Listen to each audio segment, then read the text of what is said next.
early morning fire. It destroys 4 businesses in Owasso.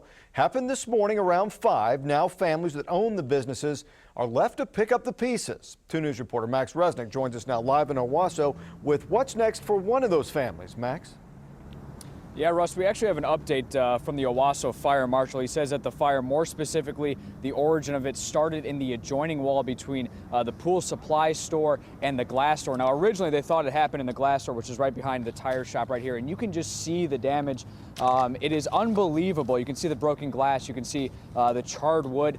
We also lost a pool supply store and a boxing club here. And if you look down the road here, you can actually see members of the club sparring. But for the most part, you can see that there's just not much left.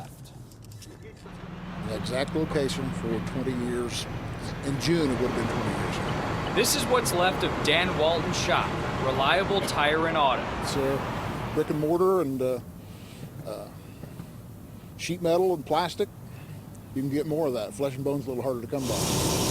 Owasso fire officials say the blaze started in the back of the building where the air conditioning units sit. Electrical and gas for the building are housed there too. Pastor Mark Young's church is just feet from the Owasso Boxing Club, which was a total loss. Young says they're fortunate to be spared, but says he's ready to help. And I think that's the first step for us, is to really find out what the other businesses that were affected are going to do. Are they going to start back up? Will they find somewhere else? And we would love to be able to help them do that. Marlon Kerr's pawn shop is next door to the church, also very close to the fire.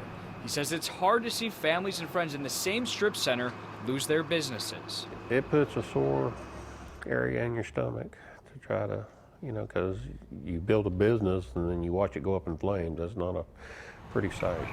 It took fire crews 4 hours to get the structure under control. Part of that was soaking 8,000 pounds of chlorine just purchased by the pool store. If it had been released into the air, it could have caused a toxic hazard. Dan Walton says he isn't sure what will come next. What we're going to do, if we'll relocate or join the circus, I don't know. Now, the fire marshal also tells me that they really don't have a cause for the fire yet, and it is possible they may not find a cause for this fire. Definitely nothing suspicious. In Owasso, Max Resnick, 2 News works for you.